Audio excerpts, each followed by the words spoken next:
America ने Iran पर strike किया, लेकिन कहानी यही खत्म नहीं होती है कि क्या ये सिर्फ एक लिमिटेड कन्फ्लिक्ट है या global power balance quietly shift हो रहा है। सवाल ये आता है कि अमेरिका अपने कदम फूक फूक के क्यों रख रहा है। और अभी भी ट्रम्प साहब की एक स्टेटमेंट आई है, उन्होंने इंटरव्यू दिया है। जय हिंद दोस्तों, अमेरिका ने ईरान पर स्ट्राइक किया, लेकिन कहानी यही खत्म नहीं होती है। ईरान ने घुटने नहीं टेके, बल्कि सिचुएशन और ज्यादा कॉम्प्लेक्स कर दी यूएसए के लिए। सवाल यह है कि क्या ये सिर्फ एक लिमिटेड कन्फ्लिक्ट है या global power balance quietly shift हो रहा है। और इस पूरे गेम में नाटो और इंडिया का रोल इतना इंपॉर्टेंट क्यों हो गया है, आज हम इसको सिंपल और क्लियर तरीके से समझेंगे। यूनाइटेड स्टेट्स और ईरान के बीच में जो कॉन्फ्लिक्ट है वो आज का नहीं है, ये सालों पुराना है। और इसके पीछे 3 रीजन है। सबसे पहला रीजन है न्यूक्लियर प्रोग्राम। ईरान अपना न्यूक्लियर प्रोग्राम डेवलप कर रहा है। ऑफिशियली वो कहता है कि पीसफुल पर्पस के लिए है, लेकिन अमेरिका और वेस्टर्न कंट्रीज को लगता है कि फ्यूचर में वो न्यूक्लियर वेपन डेवलप कर सकता है। दूसरा है regional power. Iran middle east में अपना इन्फ्लुएंस बढ़ा रहा है। सीरिया, इराक, लेबनान जैसे रीजन्स में इनडायरेक्टली स्ट्रॉन्ग प्रेजेंस है उसकी।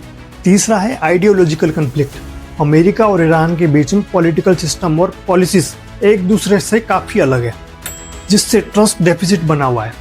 और सिंपल शब्दों में अगर समझे तो ये सिर्फ 2 कंट्रीज का इशू नहीं है, ये पावर और कंट्रोल का लॉन्ग टर्म गेम है। और अब बात करते करंट सिचुएशन की। यूएसए ने ईरान पर टारगेटेड स्ट्राइक किया, जिसमें से कि उसके मिलिट्री बेसिस थे और स्ट्रेटेजिक लोकेशन थी। लेकिन इम्पोर्टेंट बात यह है कि ईरान ने तुरंत कोलैप्स नहीं किया है। उसकी मिलिट्री कैपेबिलिटी अभी भी एक्टिव है और रिटेलिएशन की पॉसिबिलिटी अभी भी हाई बनी हुई है।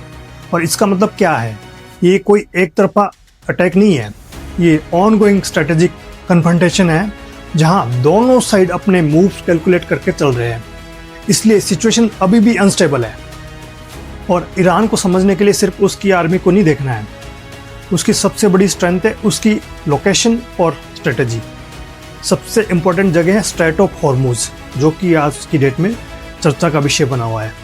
और यहाँ से लगभग दुनिया का 20% ऑयल सप्लाई पास होता है। और अगर ये सिचुएशन और ज़्यादा एस्केलेट होती है तो जो ऑयल के प्राइसेस है और ज़्यादा ऊपर जा सकते हैं और ग्लोबल इकोनॉमी बहुत ज़्यादा इम्पेक्ट हो सकती है। और प्रेशर सिर्फ अमेरिका पर नहीं है, प्रेशर पूरी दुनिया पे आएगा। इसके अलावा ईरान के पास रीजनल अलायंस और प्रॉक्सी नेटवर्क है। वो डायरेक्ट वार के अलावा इनडायरेक्ट प्रेशर भी क्रिएट कर रहे हैं। और कंक्लूजन क्या है? कंक्लूजन यह है, ईरान सिर्फ मिलिट्री से नहीं, स्ट्रेटेजी से भी स्ट्रॉन्ग है। अब सवाल ये आता है कि अमेरिका अपने कदम फूक फूक के क्यों रख रहा है। यूएसए ने पहले भी इराक और अफगानिस्तान में लंबी लड़ाइयाँ लड़ी है। रिजल्ट क्या हुआ? रिजल्ट हुआ huge cost, long term instability रही और क्लियर विक्ट्री नहीं रही है उसके लिए। इसलिए अब यूएसए अपनी स्ट्रेटेजी चेंज कर रहा है।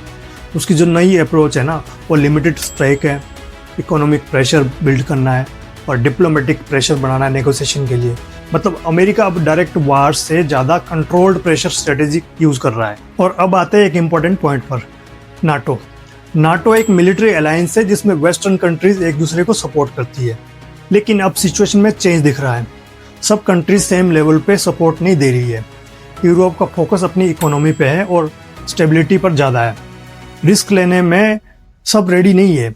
इसका मतलब है अलायंस टूट नहीं रहा है, लेकिन अंदर से डिफरेंसेस क्लियरली दिख रहे हैं। और ये फ्यूचर जियोपॉलिटिक्स के लिए इम्पोर्टेंट सिग्नल है। और अभी भी ट्रम्प साहब की एक स्टेटमेंट आई है, उन्होंने इंटरव्यू दिया है कि जो नाटो एलाइज है वो कागजी शेयर है। उन्होंने ये स्टेटमेंट दी है। और अब आते यूरोप पे। यूरोप की इकोनॉमी एनर्जी पर डिपेंडेंट है।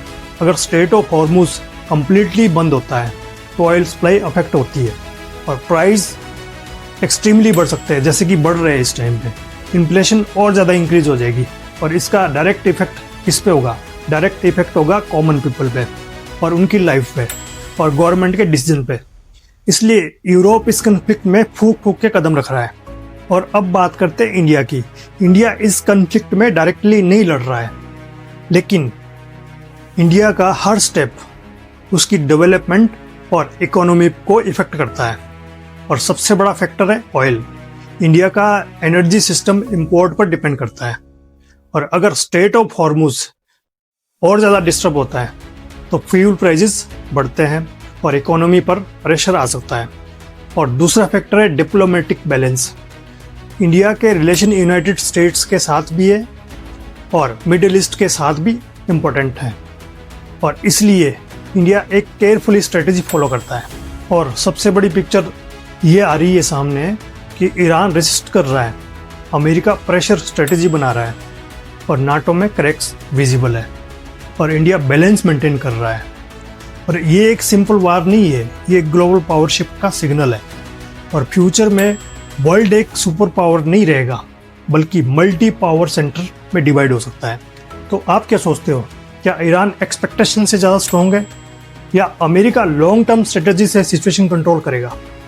और क्या वर्ल्ड एक नए पावर बैलेंस की तरफ बढ़ रहा है? कमेंट में अपनी राय जरूर दो। धन्यवाद। जय हिंद, जय भारत।